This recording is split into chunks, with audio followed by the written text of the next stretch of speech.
How are you? This is Oliver Fernandez with The Imperfect Entrepreneur, and I got done listening to this awesome audio from one of my mentors, Barry Sternlick, and this guy manages over $100 billion worth of real estate. He's a super successful, has made so much money in real estate and in multiple different ways in real estate, through loans, through hotels, through multifamily, owns over 110,000 multifamily units, which is really why I'm attracted to him.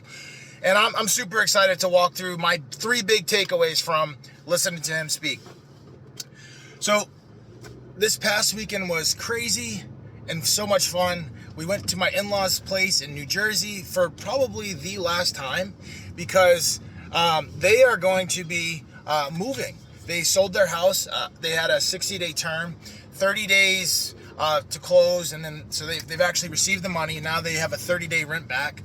So they're in the process of moving everything out now, and we went up there last week to go swimming in their pool for the last time, to have both Leah's sister and her 2 kids and her husband, me, my wife, our 2 kids, all at the pool and hanging out one last time at the house. So it was really cool.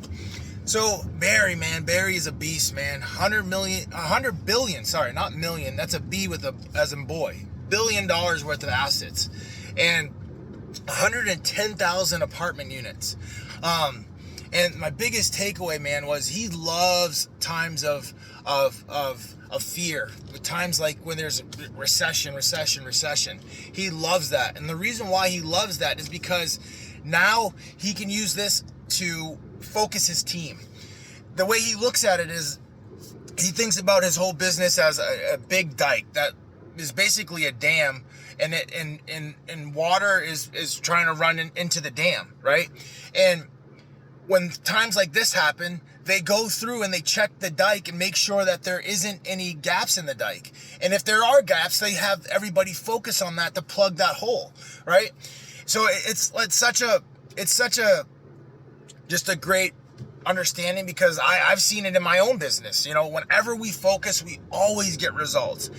Whether it's, focusing on going after more commercial projects in the flooring business, whether it's focusing on building out our estimating team in the general construction business and going after more of these MATOC and MAC contracts, which is our multiple award task order contracts and multiple award construction contracts. Every time we focus on those things, we get so granular in the results that we get. Like we focus on them and we start getting results. We focus on them, we start getting results. And the results might not happen in a day, a month, or even 2 months, but they come and they come fast. It's like some of the stuff we've been working on for a year and now we're getting results. Some of the stuff, we worked on for 30, 60 days and we're getting results. But the common denominator is focus. So I can totally relate to Barry on he loves times like this where it brings everybody together and allows everybody to focus on the task at hand. Number 2 was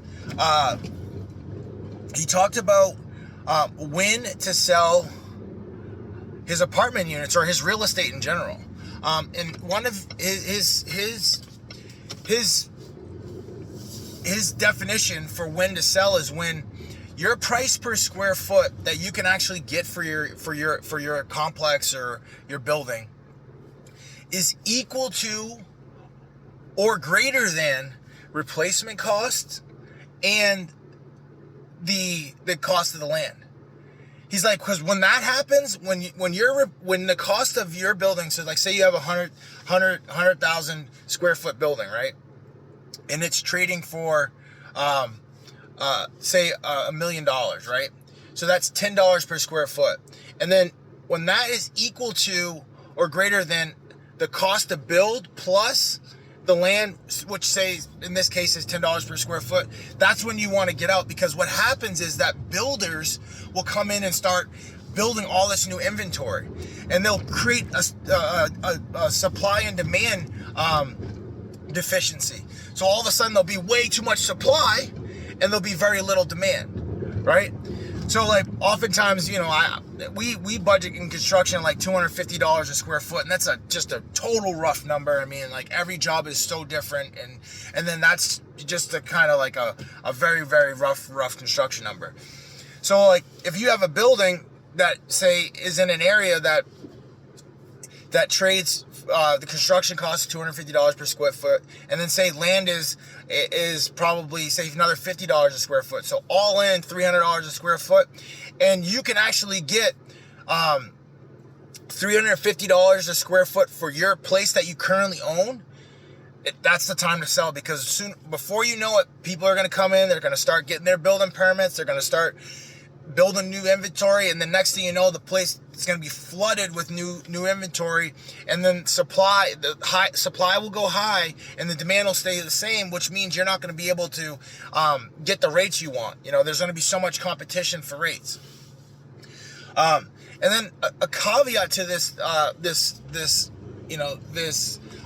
supply and demand replacement cost is Barry said that he loves when newspapers like the Wall Street Journal, the Washington Post, all these big newspapers, Fox News, or CNN, all these news channels, right? He loves when they start talking about multifamily is so overbuilt, and we've overbuilt the entire. He's like, the reason I love that is because people like really believe this stuff. They like now fixate on like, hey, it's overbuilt. Like I'm staying out of real estate. Real estate's overbuilt. I'm staying out of it. And he's like, dude, real estate is block by block. It's literally street by street. It's neighborhood by neighborhood. It's like they're saying that everything's overbuilt, right? But then you go into these individual areas and the individual neighborhoods, and it's not overbuilt. There's a massive demand to want to live there. And he says he goes in there and he buys those units and there's less competition. Why?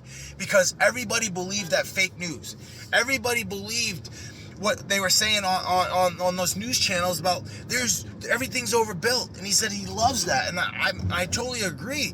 It's like you really need to do your homework. You got to do your homework. You have to understand.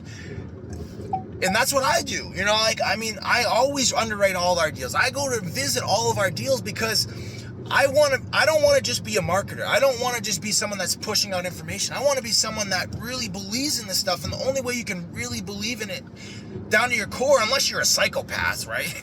But down to your core is if you go and visit it, if you're underwriting, if you're looking at it, and you're totally consumed by it. And I was so glad to hear that he said the same exact feeling of that, because it's what's helped us get to where we're at in our real estate portfolio, and it's going to help us get to the next level in our real estate portfolio.